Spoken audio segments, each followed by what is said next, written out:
All right. Hello, everyone. Welcome to our network chat for this month. We've got a really nice topic for you prepared. So I'm Eddie Gonzalez. I'm the Director of Partnerships and Grants with the Chesapeake Bay office. And I think one of the more frustrating parts about my position is being in a place where I get to see a lot of need for annual grant opportunity of seeing these proposals come in and just knowing that our budget just isn't big enough to meet all this need. But some of these projects are really hitting where communities need support the most.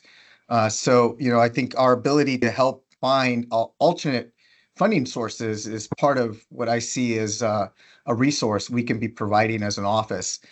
So in thinking through, where there is additional monies available, I'd had some relationship working with community foundations in the past. I've been funded through community foundations. So thought they'd be a good avenue to pursue and highlight for the network. So I reached out to the Community Foundation of Arundel County, which is the county that where our office resides, and chatted with them about putting together a presentation on what community foundations are all about. So we're very fortunate to have John Rodenhausen, who's the Director of Gift Planning with the Community Foundation of Anne Arundel County. He's going to be walking us through what community foundations are, how do you connect with them, how do you investigate those that are in your geography, since they tend to be geographically based. So we're really happy to put this program together. John's been the Director of Gift Planning since 2023. In this role, he works as a philanthropic advisor to their donors, advising them on different programs and needs. He also collaborates with professional advisors through the Anne Arundel County Estate Planning Council to help achieve more charitable donations from interested individuals. Prior to joining the Community Foundation, he worked for 25 years with the Chesapeake Bay Foundation. So he has a really strong background in understanding the needs of conservation efforts, those that are doing the work in the conservation space, and what it takes to fund these kinds of programs. So we're really happy that he's able to join us today. He's also got a lot of background as part of the Association of Fundraising Professionals and has served on various different nonprofit boards. So really great resource for us. We're really to have John with us today. So I will turn it over to John to get us started. Thanks, Eddie. And thanks to your team for putting this together. The invitation was very kind of you because this is, as you mentioned, a topic that is near and dear to my heart. Raising funds for conservation groups is something that I've been working on for a really long time, and I'm very passionate about it.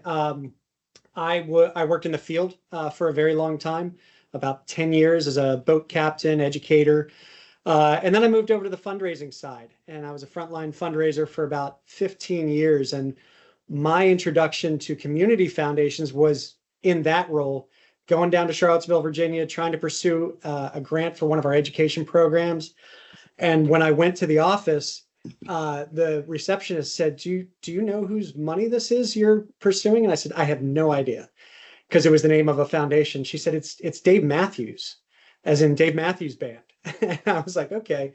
Now I need to learn more about this. Why would one of the biggest rock stars utilize a community foundation? And I think that's going to come out and become a little bit more apparent as we go through this presentation. So we're going to answer questions at the end, but if you have something that you want to put into the chat, please feel free. So let's go ahead and go to the first slide, please. Yeah, John, I forgot to mention to everybody, yeah, please introduce yourself in the chat so we know who's here, and that way we have a log of who all attended today. Thank you. Yeah, it's great to see some of our local partners on the call. So thank you so much for showing up, guys. Great to see you. So the first question we're really going to delve into is, what is a community foundation? And I feel like maybe I should have adapted my title for this presentation a little bit, how to get more grants from community foundations. But all of this, I think, will be relevant to answering that question too. So let's go to the next slide. So one of the reasons why we are in existence is because we are a 501c3. So we are a nonprofit so that we can serve other nonprofits. So not only do we serve the the donors who are trying to make gifts in our community, we're also here to help support nonprofits. And so we are a nonprofit 501c3. We are an independent, non-sectarian governing body. We're publicly supported by many donors. So a lot of individuals, yes, sometimes corporations, yes, sometimes foundations, but primarily through individual donors. All community foundations have a goal, and that is to build a permanent source of funds. We realize there are some issues in our communities that will have forever needs. And so we're trying to create forever funds to help offset some of those needs.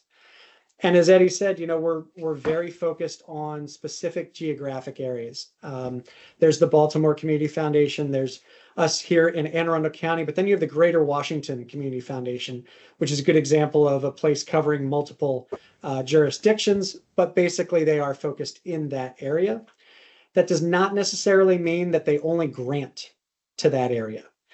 So we have some donors who come to our organization, set up a donor advised fund, and they make grants back to maybe their hometown in Wyoming or down to Florida or up to Maine. So, and we'll talk a little bit more about how specific those funds can be later on. And our grant making is not limited by field of interest or just specific populations. So let's go to the next slide, please. So we really are kind of a three-legged stool. Yes, we are fundraisers. We are a 501c3 trying to raise money, not just for our organization, but also for other organizations in the area. Of course, we make grants. We'll get into that in a little bit. But we also try to be community leaders, trying to be thought leaders in philanthropy and trying to make sure that our community is supported as needed. Next slide, please. So our role in the community, naturally, we are a builder and caretaker of those permanent resources. Sometimes those are donor advised funds, scholarships, endowments. And there are some other types of funds too. We're a service provider to donors. So yes, a donor could go to, they could open their own private foundation. They could go to a Fidelity or a Schwab or some sort of a large institutional lender to set up a donor advised fund.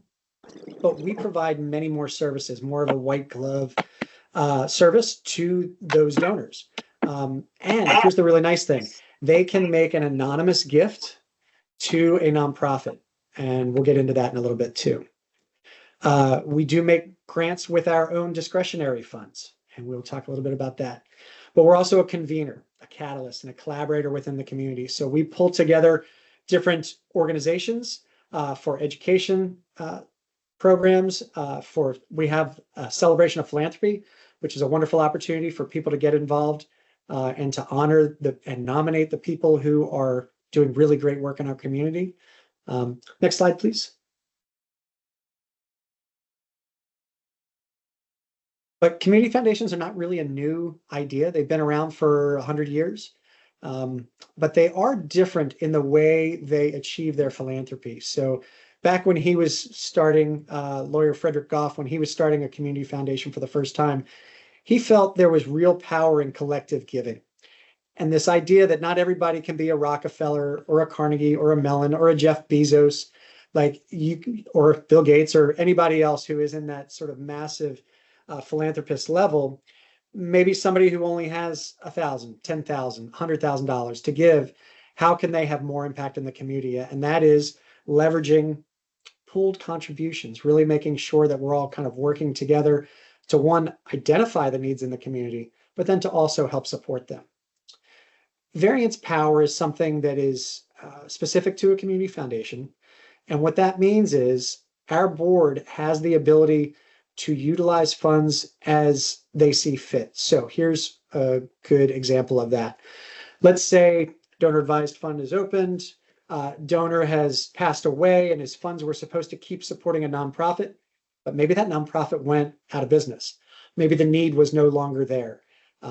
Maybe they just had a couple of tough years and just couldn't make it anymore. Our board has the ability to look at that donor's agreement, fund agreement, and what their intentions were with their fund. So if they wanted to support environmental organizations and they had focused on one organization that no longer exists, our board could say, okay, this is the type of work he supported, and now we're going to send this grant as we believe he would intend it. or she would intend it. And that's what variance power means. It just allows those permanent funds to perpetually support organizations over time. And we also have a lot of community involvement in grant making. So when you look at the World Directory, community foundations are everywhere. And we'll talk a little bit more about that later. Next slide, please. So for example, just here in Maryland, we have 13 community foundations, and you can see they're pretty well spread across the state. Some are, again, defined by counties, some are more by region, and they're all a little bit different. If you look at the 13 community foundations in Maryland, talking about between $700 and $800 million in philanthropic assets, and they're making some pretty significant grants across the state. Next slide, please. So this is a trend that is not going to go away anytime too soon.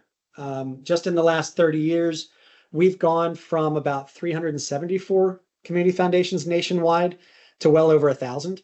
And that continues to grow as are the assets held and the grants going out. Next slide, please. So you can see over time how this has started to really blossom in the 80s.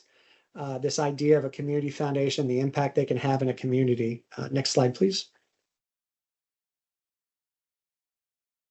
And here's some of the reasons why.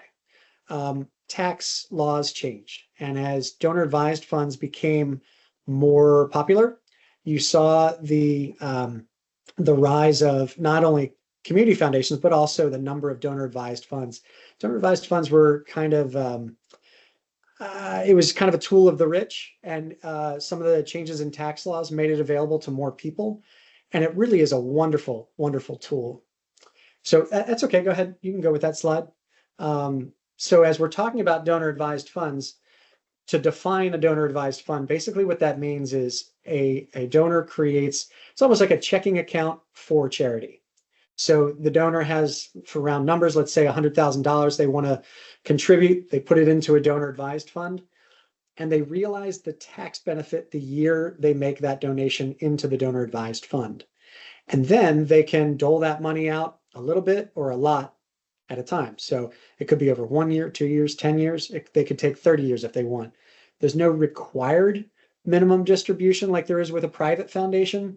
So a donor could kind of put the money in there until they're ready to make grants.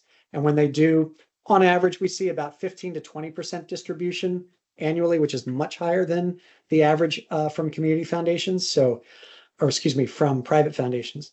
So donor advised funds are a very easy to use tool. In 2022, and this is all coming from the National Philanthropic Trust, their 2023 report will be coming out soon. But when we look at numbers from 2022, those DAFs across the whole country, not just community foundations, but across the whole country, it's about $228 billion. It's a lot of money. The largest community foundation is currently in Silicon Valley, as you can imagine. They managed, last I saw, was somewhere over $12 billion in assets intended for grant making. So they can be very, very large. 52 billion was granted to nonprofits from donor advised funds just in 2022. 60 billion is anticipated in 2023. 70 billion is anticipated in this calendar year, 2024. So with the value of these funds doubling over the last 5 years and increased wealth accumulation, we're very likely to see these donor advised funds double again in the next 5 years. Maybe some of you have heard about this great wealth transfer that's happening right now. You're seeing unprecedented amounts of wealth moving from the silent generation and the boomers on down to Gen X, Gen Y, Gen Z, everybody who's coming up afterwards. The tools that are being used to distribute that wealth are typically wills and bequests, but you're also seeing it transfer through donor advised funds. And that's a really nice spot for us in the community foundation world to be in, to receive some of those funds, because about 12 trillion of the 75 trillion that's going to change hands, about 12 trillion is going to go to nonprofits in just the next 20 years. So again, this is a nice place for you all to be starting to engage with your local community foundation, because I think there's going to be a lot of great opportunity for you. Next slide, please.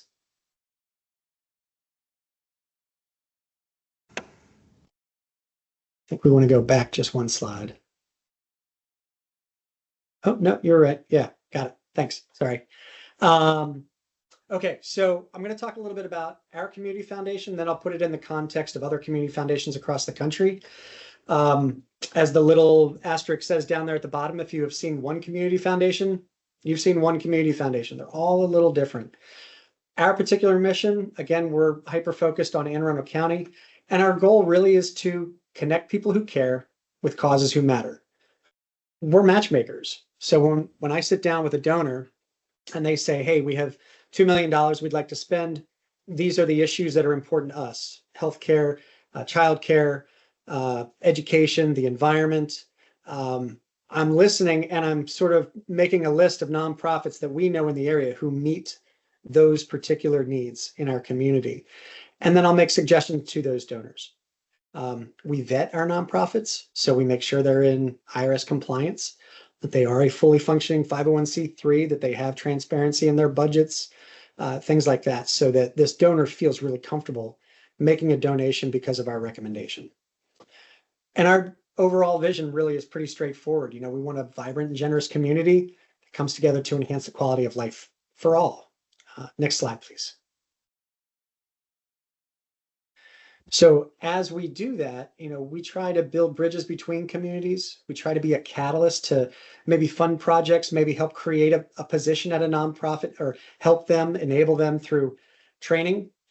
We run a number. Last year, we ran 27 different workshops for nonprofits, either to help build their board or to how to fundraise for an endowment, how to choose a good database, trying to give nonprofits the knowledge that they need to thrive in this community. Naturally, we're an asset builder, we're a social entrepreneur. We try to be an expert in the community, but we're also trying to educate our philanthropists, not just about how to give and providing them the tools with which to give, but letting them know what the needs are in our community. One of the documents that the Community Foundation of Anne Arundel County produces is a needs assessment report. So every 2-3 years, we sit down with the heads of different county departments and we look at what are the healthcare needs, what are the daycare needs, what's going on with the environment, what's going on across multiple sectors in our community, and allows us not only to identify the needs, but because we've been doing this for the last 20 years, we're also tracking trends in those needs, so that when a donor says, hey, we're new to the area, maybe we don't know exactly what's going on here, how do we engage to have the most strategic impact? And we can provide them with that needs assessment, talk through their values, their interests in philanthropy, and again, try to be that matchmaker. Next slide, please.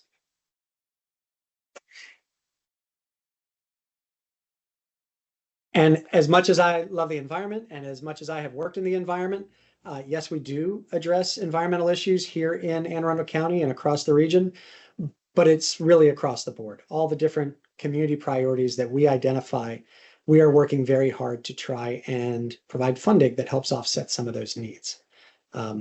Next slide, please. So community foundation grant making. So when we talk about big numbers and, back to the original community foundation of intent of that sort of leveraged impact, here's where you really start to see it in the numbers. Community foundations continue to have more impact than they ever have. And I think it's only going to grow over time. So we are serving across all sectors of our community, and our grant making continues to grow. Community Foundation of Anne Arundel County, we granted about $6.5 million last year. That is in contrast to the $5 million we granted the year before. So we as an organization are growing, as are other community foundations. Next slide.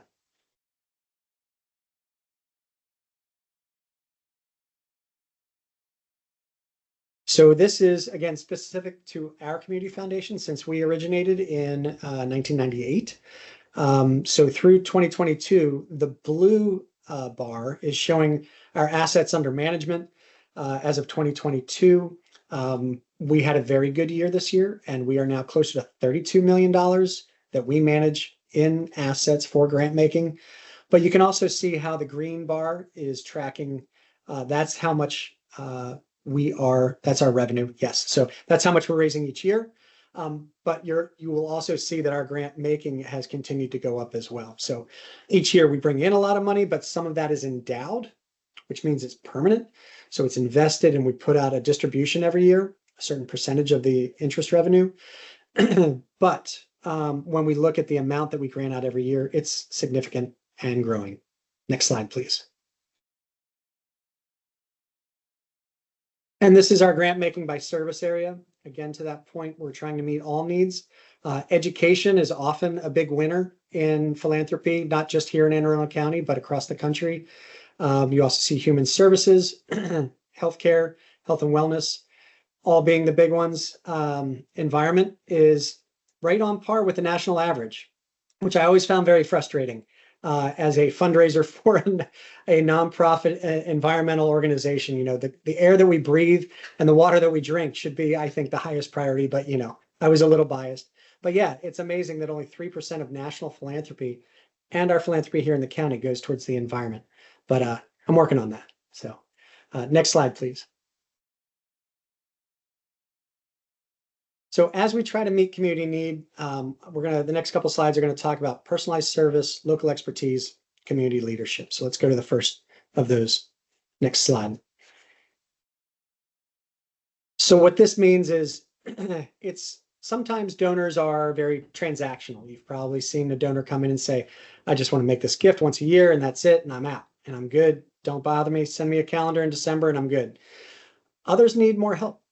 So as Eddie said read from my bio, I'm a philanthropic advisor. So I will sit down with donors and I will help them develop their philanthropic giving strategy, both during life and after life. Because a lot of people are working on their estate plans. August, I hope you all know, is Make a Will Month. I hope you're encouraging your donor to include your nonprofit in their estate plans. Those gifts tend to be significantly larger. If you would like additional resources on some of the research, the trends, suggestions, go to freewill.com. They have a number of different webinars in their library. They're all free. You might have to put your email address in just to register, but there's some really great content there. So as I sit down with donors and I talk about planned giving, I'm often talking about their favorite nonprofits, maybe bringing some new ones to light, and they're creating a plan so that when they pass away, I would go to their file. We have about $100 million worth of commitments already on file that are going to be doled out when that donor passes away. So this is a really helpful tool for donors because it makes it less complicated. Once they pass away, it's very emotional for the family. Sometimes it can be litigious, to be honest. It can get a little ugly. But for those donors who have created a well-articulated plan, it makes it very easy for us to just hit the send button. We stroke a check, we send it to the nonprofit of that donor's choice. They have allocated a certain amount of money, and it's our job to then follow their orders, follow their directive. So I help donors with that process. Now, while the donor's alive and they have a donor advised fund, the second bullet there talks about how we administer and process grants. We provide custom reports summarizing all grant making activity. So just as I used the example before about a checking account, when a donor sets up a donor advised fund with our community foundation, they can log on into their account at any point in time, request a grant. So let's say they're sitting up at 2:00 in the morning, they're outraged by what they've seen in the news and they want to send $100,000 to their local favorite nonprofit working to offset a sewage spill or a landfill that's polluting local water. We'll see an email in the morning that says, Joe Smith would like $100,000 to go to this organization. We stroke a check the same day and the nonprofit receives those funds. So we make all of that very, very easy for the donor. And we also do all of the IRS reporting for them. So another really nice service for that donor, but just keeps everything consolidated in one place and it's all online. So it's very easy. We facilitate complex forms of giving. More and more, we are seeing not just the standard bequest, we're also seeing people looking for outlets for their IRA. Maybe they don't have kids. Maybe they just want to name their favorite nonprofit as a beneficiary of their IRA, of their life insurance policy, maybe for real estate they own. I accepted a $2 million piece of real estate last year as part of a planned gift. So some local nonprofits can be very happy. Not that they're going to inherit the house, but they will liquidate the house, and then the proceeds then go to that nonprofit. Insurance policies are a really common form of giving as well. I talked a little bit about creating personal legacies. Sometimes people really like to have a named fund, so we help them with that. And as I mentioned earlier, sometimes people really want to just make an anonymous gift, and so a donor-advised fund with a community foundation allows them that opportunity. I didn't take offense to that when I was a nonprofit fundraiser, but I did want to find out who these people were so I could thank them. It was so frustrating to not be able to thank a donor. But because this is what the donors requested, creating a relationship with a local community foundation helps you maybe become more a part of that conversation, which can be nice.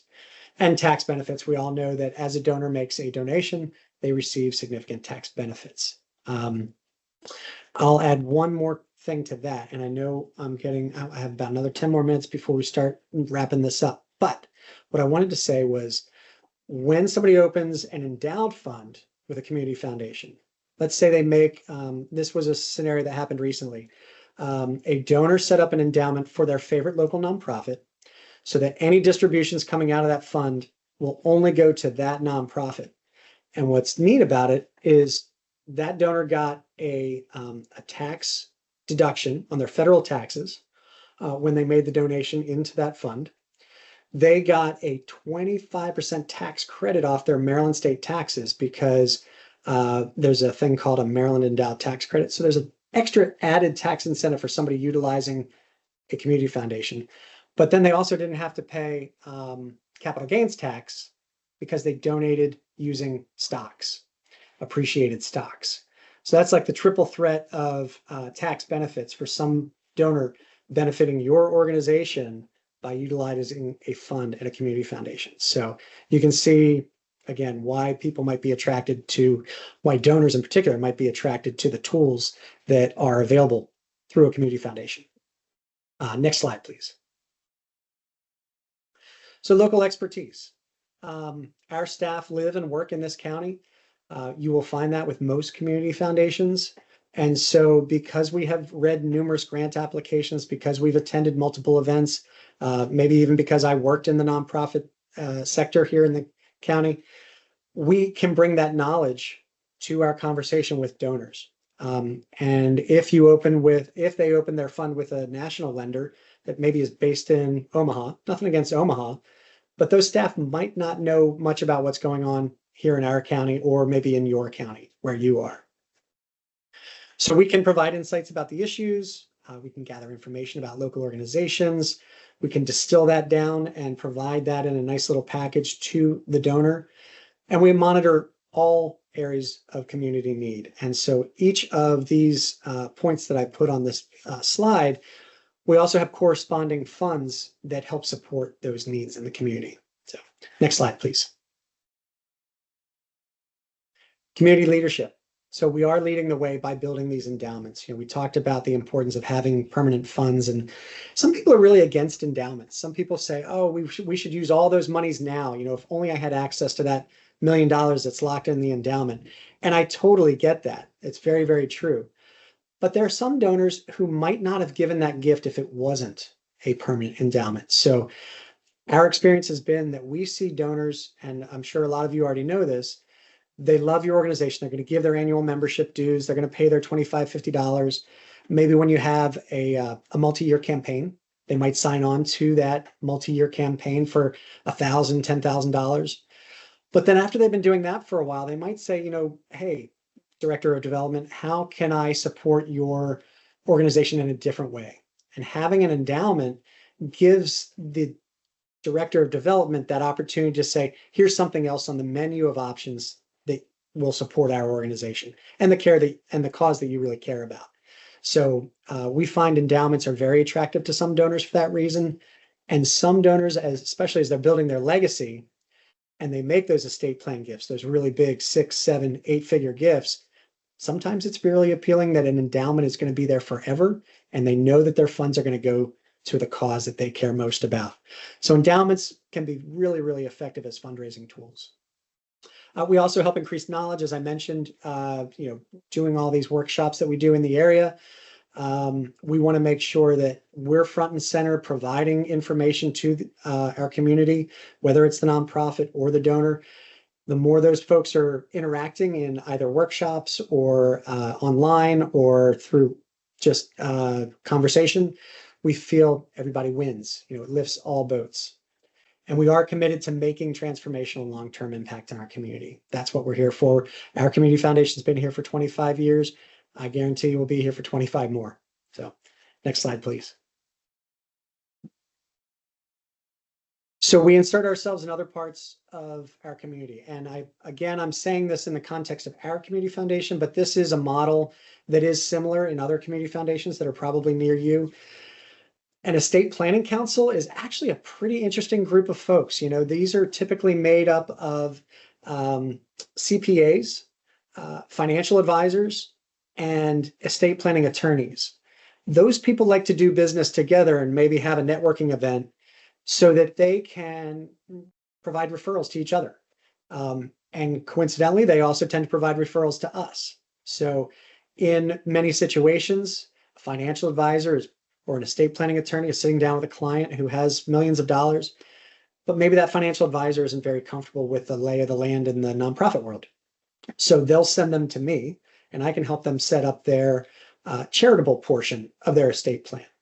And so sometimes I have donors who come to us to set up their donor advised fund, say, hey, do you know a good CPA? Do you know a good estate planning attorney? But these are people who are good for fundraisers to know, because they can send clients towards your nonprofit. Again, I mentioned the community needs assessment, trying to verify what the needs are, what the trends are in some of these needs. You'll find that is pretty common around our region. Next slide, please.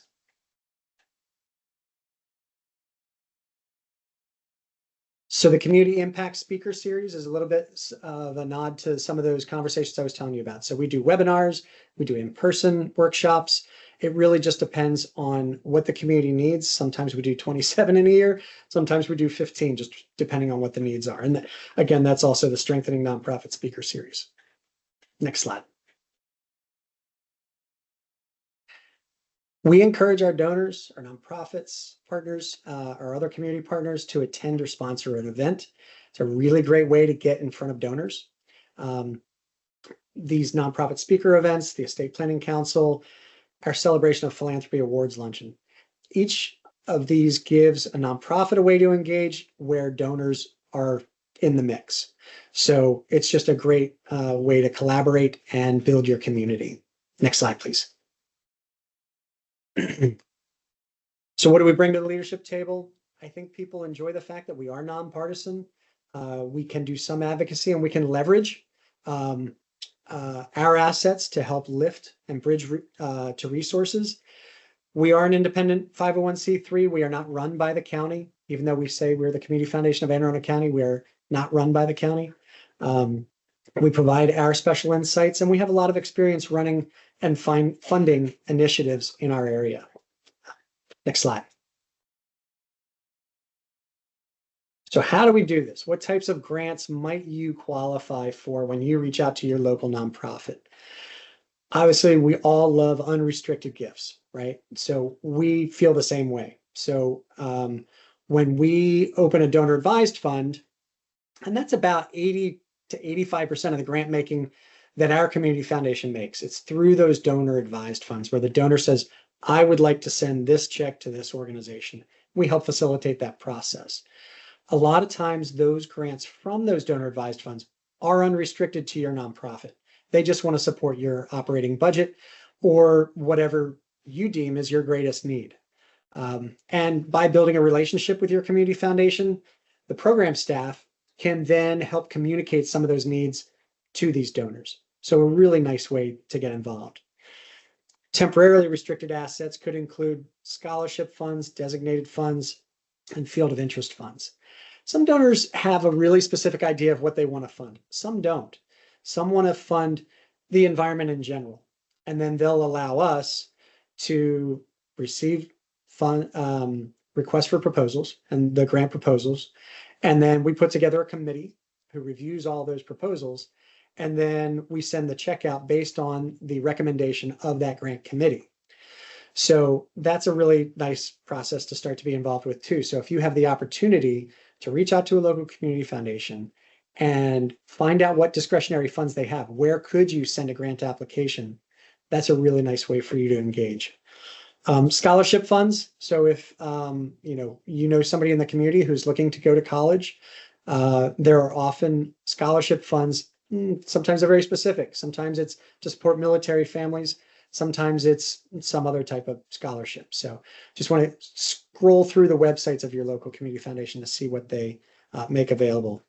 And then, of course, there's the permanently restricted funds. We talked a little bit about endowed funds and the value of having that permanent source of funding, because the nice thing about endowments is when, if your organization has an endowment and there's a tough fundraising year for whatever reason, having that annual distribution from your endowment can help smooth out those rough spots, the lows in the markets and things like that. So sometimes it's very helpful to have that. And, you don't have to be a Harvard or the Hershey School of Pennsylvania to have a $50 billion endowment.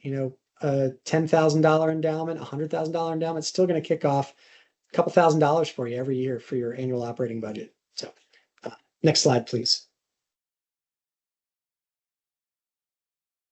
So what kinds of grants do community foundations make? Again, every community foundation is a little different. Some like project support, really finite projects. This year, we're going to build this building, or we're going to do XYZ with this program that we're trying to expand. So project support, having some really finite goals that you're trying to achieve, and the grant that you would receive would achieve that. You want to make sure you have your metrics in line. You want to make sure that you have full transparency of how that gift is going to be used. But yes, you can apply for project support. Some community foundations will provide general or operating budget support. Some donors who give to a community foundation understand that not everybody wants to fund those electric bills or getting a new printer or pencils and pens and all the other things it takes for your organization to keep doing the great work that you're doing. And again, capital grants. Sometimes these are the sexiest projects for donors. They want to see maybe their name wants to go on a building, or maybe on a boat that you're building, or some new test equipment for out in the field. Who knows? But there are all sorts of ways for community foundations to support your work. Next slide, please. So again, these are the types of grant making funds that we have at our community foundation. We've talked a little bit about each of them. Unrestricted scholarships. Agency funds are something that has really resonated in our community over the last year. We opened 40 new endowment funds for some smaller, some were environmental nonprofits, some were others, because they wanted that support. They didn't know how. Let's say they were a nonprofit of 2 people, but they're representing an organization that's going to be doing work for a very, very long time. But maybe they just don't have a big, sophisticated fundraising staff that can process complex gifts, that can get a thank you letter out and a tax acknowledgement out quickly.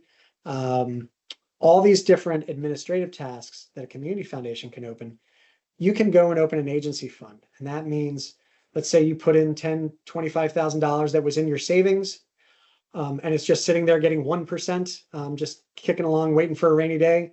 If you invested into an agency endowment fund, once that fund has been invested for 1 full year, you're going to get a distribution back. And every year after that, it's a really nice way for your funds to grow and to have that steady stream of money back to your annual operating budget.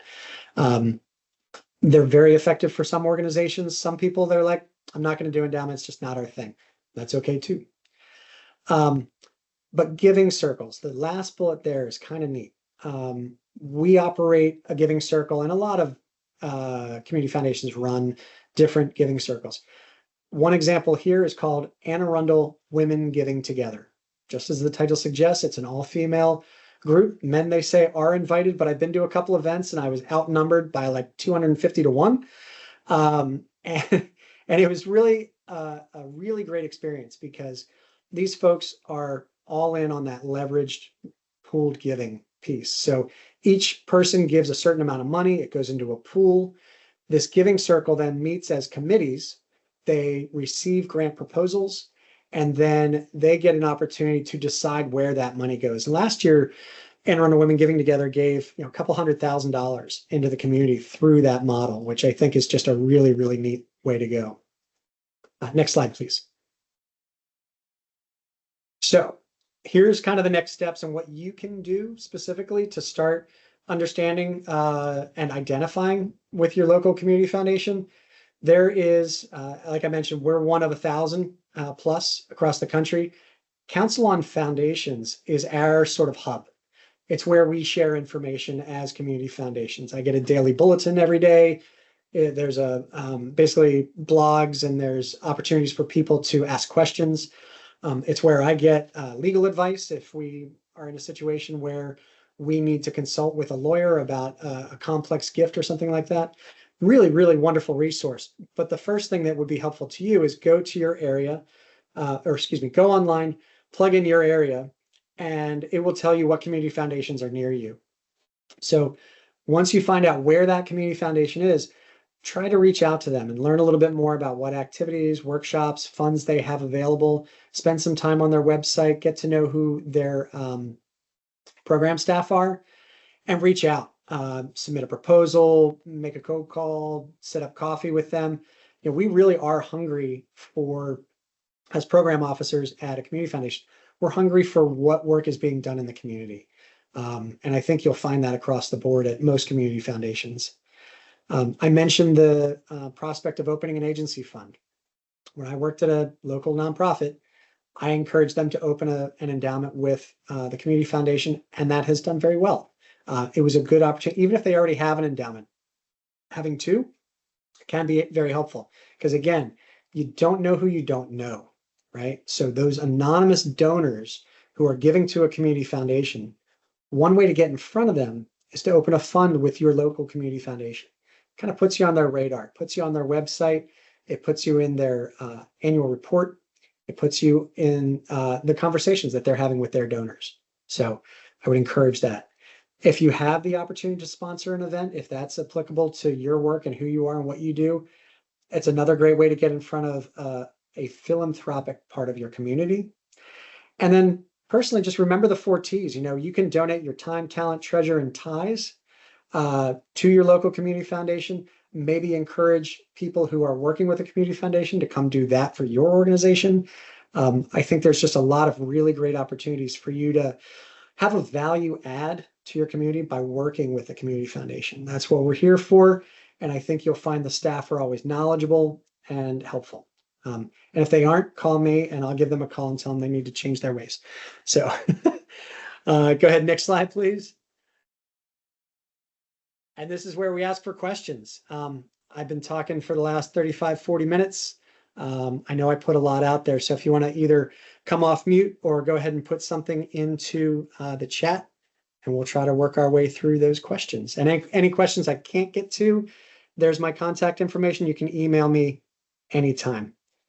Eddie, do you want to moderate the questions? I didn't see who came in first. Sure. Yeah, I saw the one on the chat, so I'll start with that one. How does a nonprofit connect with an estate planning group? Hey, Allison, great question. I would Google Estate Planning Council in my area. They will have a contact person there.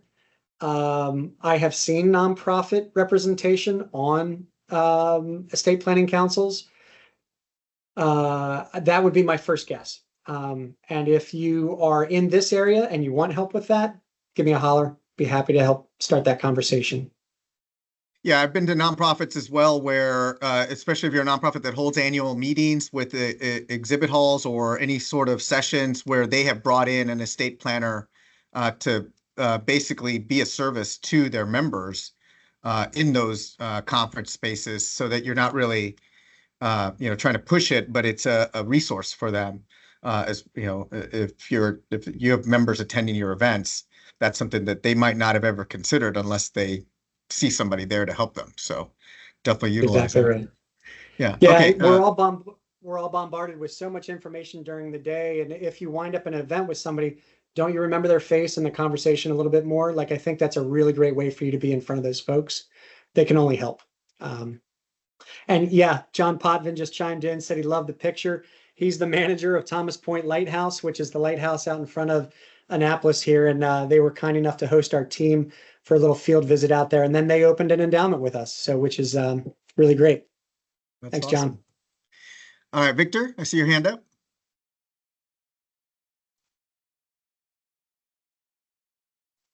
Hello, everyone. Hi, Victor.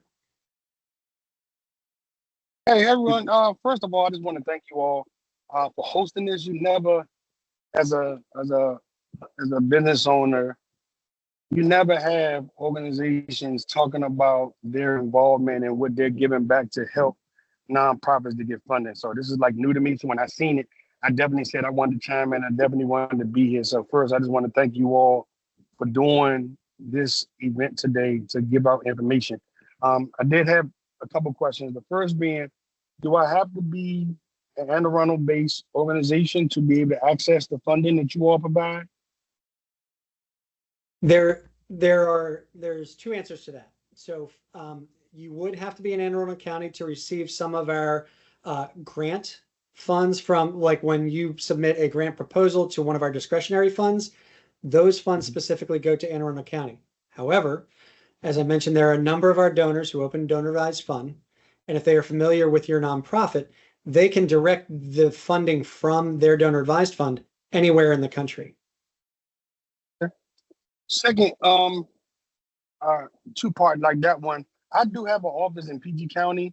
I've actually paid for it for the entire first year, but as a small business, there's only about 3 of us on my board. We're just getting started. We've been in for like 2 or 3 years. I do have my 501c3, but naturally, I don't have access to be able to do fundraisers and to raise a lot of money. So a lot of the funds that I'm doing, I'm actually writing grants for myself to try to get funding. I do youth mentorship and public safety here in Washington, D.C. And I bought the Maryland office in hopes that the new governor, when he came in, along with Angela also Brooks in PG County, that they committed to $3.5 million in public safety. So I was anticipating that coming out. So I've been paying for an office in PG County that I haven't even used, anticipating, waiting on that funding to come out. So you can imagine the money that has been lost already. So I just want to, try to find a way that I can get in contact to either someone in your capacity in my local area, whether it's DC, PG County, or Montgomery County, which is a little more closer to Anne Arundel. But if you all can help me, I did see the last slide that give the location finder to help me locate the ones in my community. But if you will have any direct contact that you can share with me to get to them, I would be definitely grateful.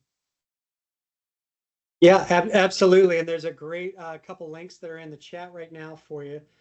There is a community foundation for Prince George's County, and they are sort of melded together with the Greater Washington Community Foundation. So you have a lot of staff support there.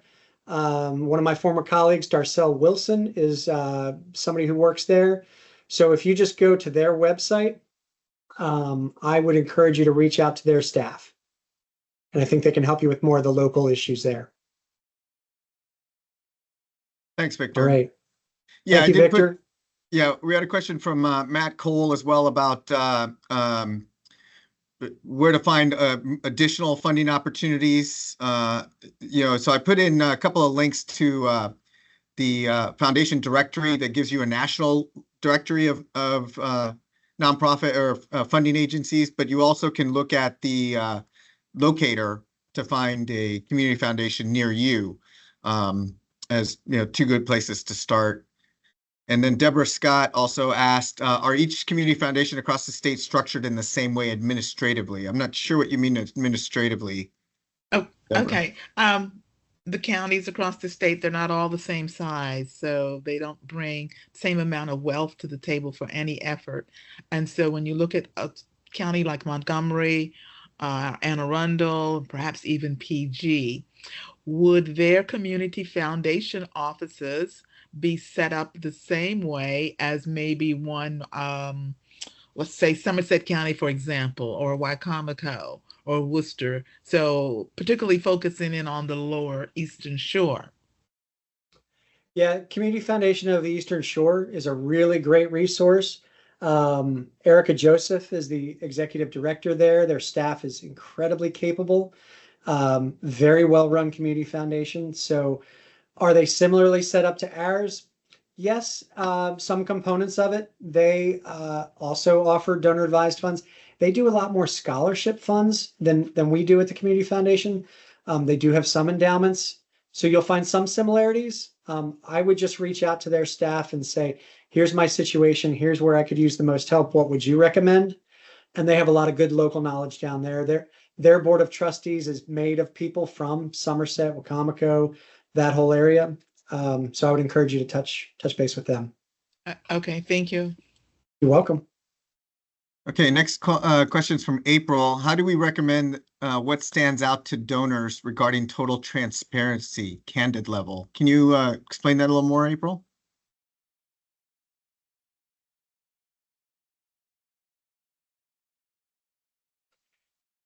April, if you're not able to come off mute, I think I understand your question. How would you convey what would stand out most, how to be transparent with donors? I think starting the conversation with the program staff, I always encourage people to send, so let's say you're the director of development or you're an executive director of an organization. If you have a newsletter or some easy to read metrics about who you are, what your organization does, I would start sharing that once, maybe twice a year with a program officer at the community foundation. Keeps you sort of in their, not just their rearview mirror as somebody that they've heard about, but also as something comes up. I can't tell you how many times I've sat down with a donor and said, oh, I didn't know you were into that. I just got an email from somebody, or I just went to this workshop the other day and this nonprofit was talking about exactly that kind of work. And it was, sometimes it turns out very well for the nonprofit. Or in one of our board meetings, there have been times where we've talked about some work and a donor at the table said, hey, that sounds really interesting to me. I'd like to learn more information about it. And because maybe you had already sent some distilled down information about it, now that program officer has a direct line of communication to you, and the conversation starts and hopefully good things happen. I've seen it happen time and again, and just to build on that point, I mentioned looking at what grant opportunities are out there. Sometimes, even if it's not an absolute perfect fit, sometimes I would encourage you to apply, put in that grant application and start that conversation with the community foundation, because it'll maybe force you to sort of think through how your work might fit into some of their boxes and vice versa. And the conversation begins, and sometimes very good things happen. So.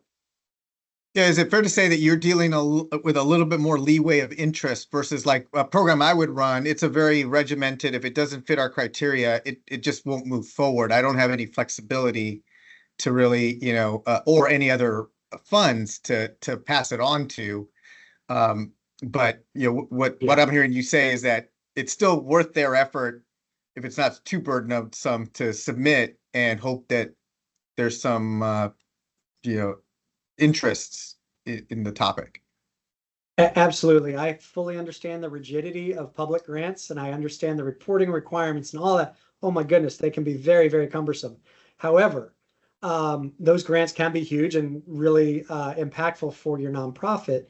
But yes, our process is a lot more fluid, and you just have a lot of people who are trying to align their philanthropic goals with the interests and needs of the community. So sometimes if it's not an exact fit, sometimes we can find a way to make it fit. So yeah, I would encourage you to just start that conversation somewhere and make it part of your regular annual stewardship as a fundraiser. I think it's a very important thing.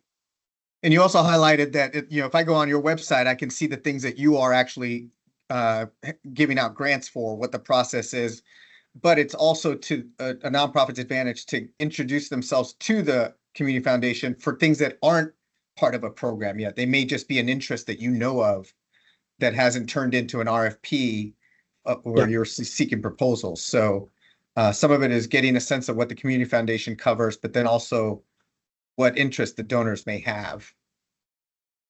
Yeah, I in the mean, diversity. development directors are professional investigators. They know how to look at maybe an annual report and sort of glean out who some of the donors are to that community foundation. Maybe there's somebody who already gives to your organization. But you can also usually see a list of grants that were made that year. And it can be a great resource. So do a little bit of research before reaching out. People at community foundations, they're busy just like you. They want to have a really targeted conversation, and they really do want to help you. So if you give them the right amount of information about what your needs are, and when would be the best time to give it, I think that could be very beneficial for you both. I did want to go back just on that line of thinking. In one of your slides, you'd mentioned that you only deal with about 3% of funding for the environment. Is some of that could be a question of visibility and just not having enough conservation organizations on funders' radars? But because I see a lot of need within our area, trying to gauge where that 3% being so low might be coming from. I've always been bewildered by that statistic because it's really a national statistic that people, when they choose to give, they tend to give 3% of it, out of the whole big pie. Churches win, healthcare wins, alma mater wins. They tend to be the biggest chunks of the pie, and environment continues to be one of the smaller chunks of the pie. I think education is key. I think being in front of those donors could influence those decisions. Yeah, I still continue to be bewildered by that because I think the environment is so important. Well, yeah, and one of the things I guess for everybody on the audience to consider is that we're seeing proposals now where we're tying outdoor recreation to public health, where you're tying wellness to cultural exploration. So really start thinking about other ways to label your topics. It may be a stewardship project, but the audience you're bringing in could be making you eligible for an entirely other type of funding that you haven't really thought about. So look at some of these categories and figure out what is your connection to these categories. Don't have it be just a singularly defined type of project, so that donors will, some of this is you're educating the donors that yes, it's conservation, but the end outcome is public health, for example. So be thinking about that. Yeah, I'm not seeing any more questions coming in, so I did want to highlight with the minute or two we have left, we do have an open grant program out of our office that I did want to highlight. It is focused on economic development and tourism, but within that, there's a lot that can be defined in how you're trying to engage tourists and what you want them to do. Are they coming in to do stewardship or to do wellness?